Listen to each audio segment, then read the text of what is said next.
Hi, folks. This is Don Meissner with the North Country Fishing Report. You know, in talking to so many people at the sport shows, you pick up a lot of ideas that you might not have had before. And one of the things that I had some very concerned, they were young guys, probably in their 20s, that came up to me, and they seemed to be very versed fishermen. And they were telling me, asking me what my feeling was about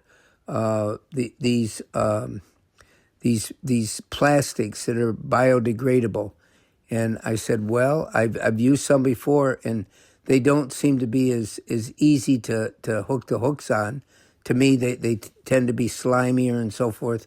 But they made a great point. They said, you know, there's so many fish that we're catching that their stomachs are full of soft plastic baits that they find along the bottom of the rivers or lakes.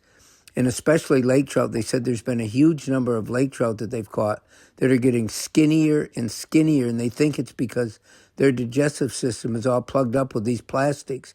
And it's not as crazy as you might think. It's no different than us banning the use of lead in shotgun shells, you know, trying to keep lead away from our marshes and our wetlands. And we do the same thing now with lead-headed jigs, going to use zinc instead.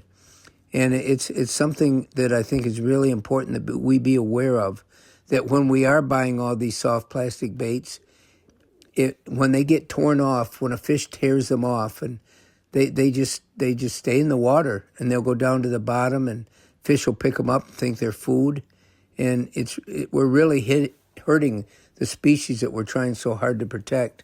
So I think it's important that we look closer at some of these new biodegradable plastics that some fishermen are trying to get past to replace the soft plastics that we use.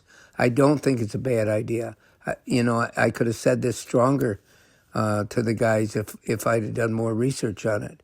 But I think it really is something that we should look further into, because it's like we're poisoning the fish and the other animals that we leave all this residue out there behind after we leave fishing or hunting. Until next time, folks, this is something to think about. And this is Don Meissner with the North Country Fishing Report.